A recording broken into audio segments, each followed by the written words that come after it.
Salut la famille, bienvenue sur notre chaîne Info Mami Pi. Aïe, la famille, aïe.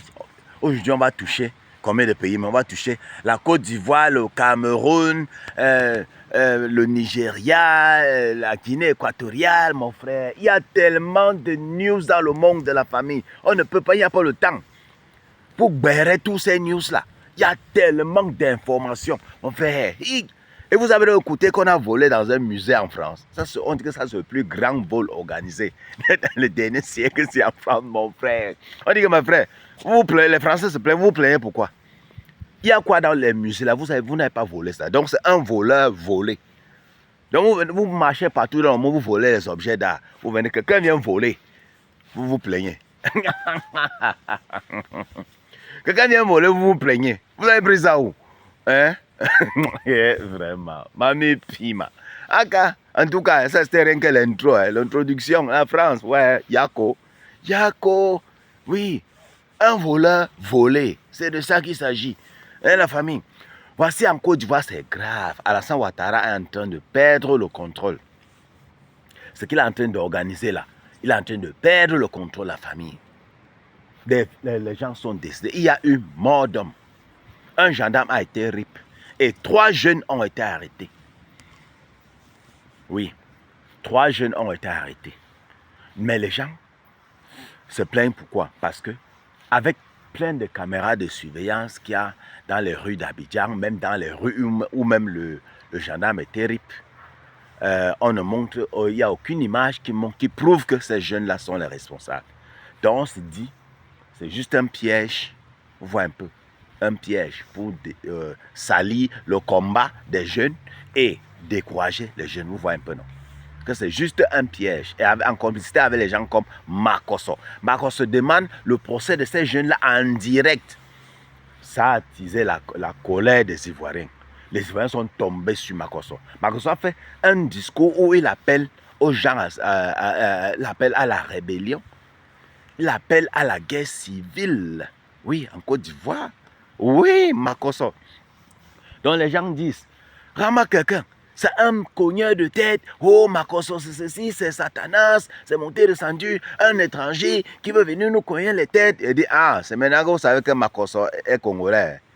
Quand j'étais là, oh, le général Osé, oh, Makosso, chez nous au quartier, c'est Makosso, nous on aime. Chez nous, Makosso, c'est comme ça. Dès que tu veux dire que je suis contre Makosso, tu es jaloux de Makosso, hein, tu es ceci de Makosso. Hein, c'est maintenant, hein. Makosso a vu que c'est chaud sur lui, que Alassane Ouattara est en train de perdre le contrôle des choses. Même les chefs du village qu'on disait, soi-disant, l'autre, Johnny Pacheco avait affirmé qu'ils avaient accepté 500 millions, on les avait proposé 500 millions pour calmer les jeunes, pour que les jeunes ne sortent pas. Ces chefs sont sortis et disent qu'ils n'ont pas pris. Ils n'ont pas pris l'argent, mais c'était vrai, l'information était vraie, on les a proposé ça. Ils disent qu'ils n'ont pas pris, que ne nous mettez pas dans les histoires. Nous, on n'a pas pris l'argent. Donc, les jeunes sont décidés, la famille. Ce qui fait que c'est chaud, c'est tellement chaud là-bas que Makosso veut s'échapper. Makosso veut fuir le pays. Il a simulé, il dit que son compte est banni et il dit qu'il est malade. Il veut retourner en France pour se soigner et puis gérer certaines petites choses là-bas. Il dit qu'il est fatigué, il dit qu'il reste seulement 4 jours pour les élections. Donc il invite les autres à continuer le combat. Lui, il va se retirer un peu, il va aller en France pour se soigner. Et puis, on a dit là, les jeunes ont dit que tu ne sors pas d'ici. On va veiller à l'aéroport là, tu ne sors pas du truc. Makosso va seulement aller en bus. Hein. Vous allez seulement aussi surveiller les gares routières. Hein. Makosso veut quitter là-bas, il passe par le Bénin, hein. Ou bien il passe par la Guinée, il prend la voiture, il entre en Guinée, et de la Guinée, maintenant il prend l'avion. Il est en France. Makosso veut fuir. Parce qu'on dit que, moi je veux dire que la fin de Makosso va être terrible. C'est moi qui vous dis, la fin de ce Makosso, vous voyez comment il parle avec des jeunes, comment il faut qu'on fasse. Il dit qu'il faut qu'on sorte. Il faut que c'est le moment de rip les jeunes. C'est le moment de rip tous ceux qui se rebellent. C'est le moment de rip tous ceux qui sont... Mon frère Makosso. Tu dis, mais ça, ce n'est pas Satanas qui est en train de parler là. Ça, ce n'est pas Satanas. Tu ne vas même pas le regarder. Regardez Makosso sur la photo, là, regardez. Regardez ses yeux. Il ne dort pas. Je veux dire que ce type-ci ne dort pas. Il est sous pression jusqu'à ce n'est plus bon. Il voit les choses ne sont pas sous contrôle comme lui pensait. Les choses ne sont pas sous contrôle comme il pensait. Il a sous-estimé le pouvoir du peuple. Il a sous-estimé. Makoso Ndodo, regarde comme il a les yeux rouges. Ou comme quelqu'un qui réussit à trouver le sommeil. Non. Il sait que ça chauffe sous sa plante des pieds. Ça chauffe. Le terrain est brûlant pour Makoso. Makoso joue sa survie. Je vous ai toujours dit ça. Vous qui ne croyez pas, c'est votre problème. Makoso a un dossier comme ça lourd, au moins de 1000 pages. Il a un dossier d'au moins 1000 pages. Oui, il doit répondre de ça. Si c'est que le gouvernement change là, il va répondre de ses actes. C'est pour ça qu'il est comme ça, vous voyez, il est sous pression. Il est, mon frère, il rentre en France, hein, il fait comment? Peut-être c'est en Guinée là, peut-être il faut que parte au Cameroun, au pays Bamoun là. Oui, chez les Bamoun, on m'a initié. Donc, mon frère, Makoso, il y a les idées qui traversent la terre de Makoso maintenant là. C'est chaud, c'est chaud. Ah, on quitte de là-bas maintenant, on atterrit au Nigeria. Le Nigeria, l'affaire de Regina Daniels et son mari Ned Nwoko. Il y a les révélations qui ne font que sortir. Vous savez qu'aux dernières nouvelles, sa mère qui était sortie et dit à Ned Nwoko, et avertit Ned Nwoko, qui ne pense pas qu'avec sa position là, donc, il ne pense pas qu'il est intouchable, qu'il va être touché. Lui et sa génération et tout, il va être touché pour tout le mal qu'il fait aux gens. Bon, maintenant, parce que c'est divisé, hein, il y a deux camps. Il y a ceux qui supportent Regina Daniels et ceux qui supportent Ned Nwoko, l'homme. Même les Camerounais, même les gens qui ne savent même pas, qui ne les connaissent même pas, ni Dada, ni Dev, sont là pour dire, elle veut Reine de Saba, pour prendre le côté de Ned Nwoko, jusqu'à elle explique la situation comme si elle vit dans la famille. Donc Reine de Saba vit avec Ned Nwoko et Regina Daniels. Je dis, ah, c'est bien ça. Tu étais peut-être la femme de ménage. On voit un peu, chacun prend son côté. Que non, la fille, elle est mal éduquée, hein? Elle est rêveuse, elle a cherché à trouver, elle est mal, oui, elle prend les trucs, les substances, c'est monté, il a raison. Pourtant, on affirme que celle-ci a commencé cette dépression-là, à prendre les substances. Pourquoi? Il y a de cela un an et quelques. Quand elle a d'abord décidé de partir, de quitter Ned Nwoko. Elle avait décidé de quitter Ned Nwoko. Oui. Pourquoi? Quand elle avait... Vous vous souvenez, il y a un temps là, elle a enlevé le nom de Ned Nwoko sur sa page Instagram et tout et tout. On se dit, mais c'est quoi ça? Qu'est-ce qui ne va pas? Le mariage est fini. C'était les premiers gestes de rébellion. Oui. Parce que, pourquoi? Quand elle a voulu d'abord quitter, parce que comme elle subit ces violences-là depuis, elle a voulu quitter Ned Nwoko. Quand tu veux quitter Ned Nwoko, qu'est-ce qu'il dit? Il te menace que tu n'auras ni pension, ni tes enfants, parce qu'il reste avec les enfants. Toutes ces femmes qui ont déjà divorcé avec lui, là, les enfants sont avec Ned. Les enfants ne sont pas ailleurs. La première femme qui a vu les enfants sont chez Ned Nwoko. Bon, cette fois-ci, maintenant, c'est la quatrième femme qui est sortie. Ex-quatrième femme, on dit. Parce qu'elle aussi, elle est partie. Nous, on ne savait même pas que celle-là, on est partie. L'ex-quatrième, elle s'appelle, c'est Chanté. Oui, Chanté dit que elle est sortie et fait certaines déclarations qui sont en faveur de, comment dire, Regina Daniels. Elle prend le côté de... Donc, elle corrobore ce que Regina Daniels, le récit de Regina Daniels. Elle dit que certains gens les critiquent sans savoir la vérité. Qu'elle glorifie et bénit ces gens-là. Elle dit merci à ceux qui les critiquent, eux, les femmes de Ned Nwoko, sans savoir la vérité. Oui, c'est chaud. Maintenant, alors, je vous raconte que c'est même pas la seule. Il y a aussi la cinquième femme qui est la Marocaine, qui est partie. Oui, celle-là, elle est partie. Elle est partie s'installer même chez eux au Maroc. Elle a quitté Ned Nwoko en disant que oui, il était violent et tout, c'est monté, descendu. Oui. Et comme je vous ai dit, quand tu quittes Ned, il ne te donne ni pension, ni les enfants. Mais elle, comme elle avait réussi à faire ses économies, elle est partie investir au Maroc. Elle est restée là-bas, elle a investi, elle va ouvrir un business. Chose que Regina Daniels cherchait à faire et qu'il est en train de refuser là. Oui. Avoir son indépendance. C'est avec ça qu'il essaie de tenir les femmes. Il faut faire un chantage là, que wow, ni tes enfants, ni argent. Il te retire tous les privilèges et tout, et tout, et tout. Donc cette femme est partie, elle avait réussi à investir au Maroc. Après, elle est revenue à cause des enfants. Pourquoi? Parce que comme il ne te donne pas les enfants, il ne te permet même pas d'être avec les enfants. Donc elle était obligée de revenir au mariage pour les enfants. Ouais.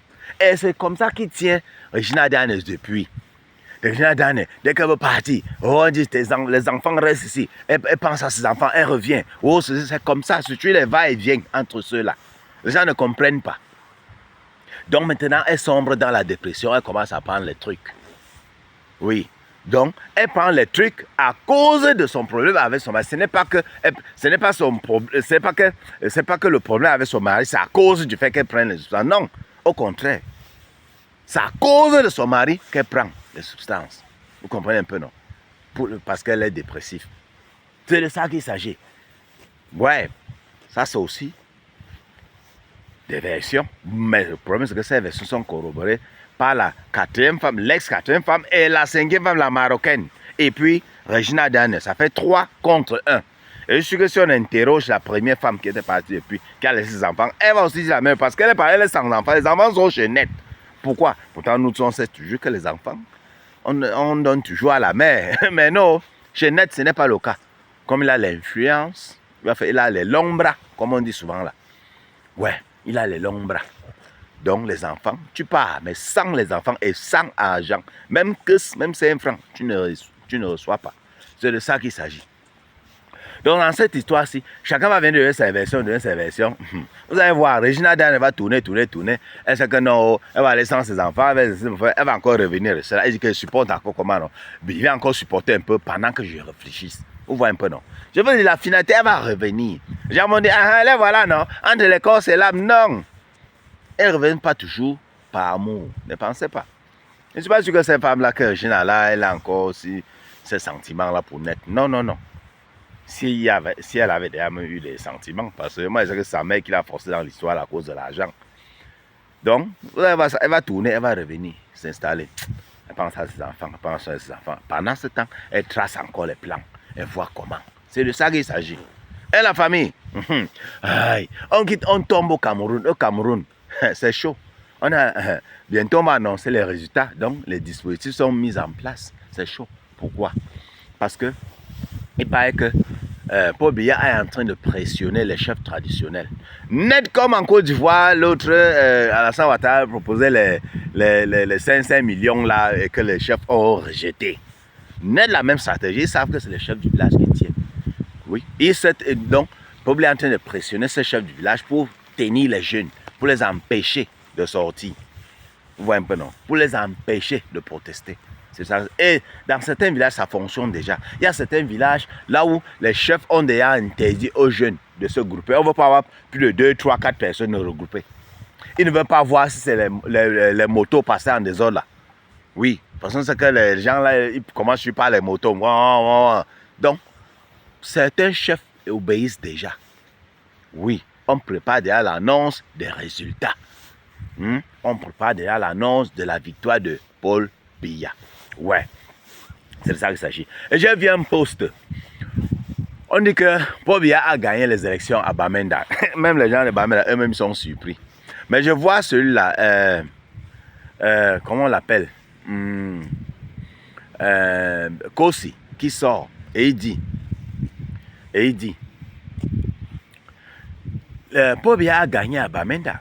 Je ne savais pas que les gens de Bamenda aimaient Paul Biya comme ça. Ils restent comme ça, ils réfléchissent. Il réfléchit. Et les gens disent, mais, donc tu es fâché parce qu'il a gagné là-bas. Vous ne comprenez pas. Certains gens se disent qu'il est fâché parce que les gens de Bamenda ont voté Paul Biya. Vous ne comprenez pas. Moi, je me dis que c'est l'ironie. Il ne veut pas là dire que comment est-ce possible que Paul Biya ait gagné là-bas. C'est un message qu'il est en train de passer. Mais moi, je dis qu'aussi, il faut laisser le côté là. Ne te mêle pas de la politique. Parce qu'il y a des gens qui comprennent les choses autrement.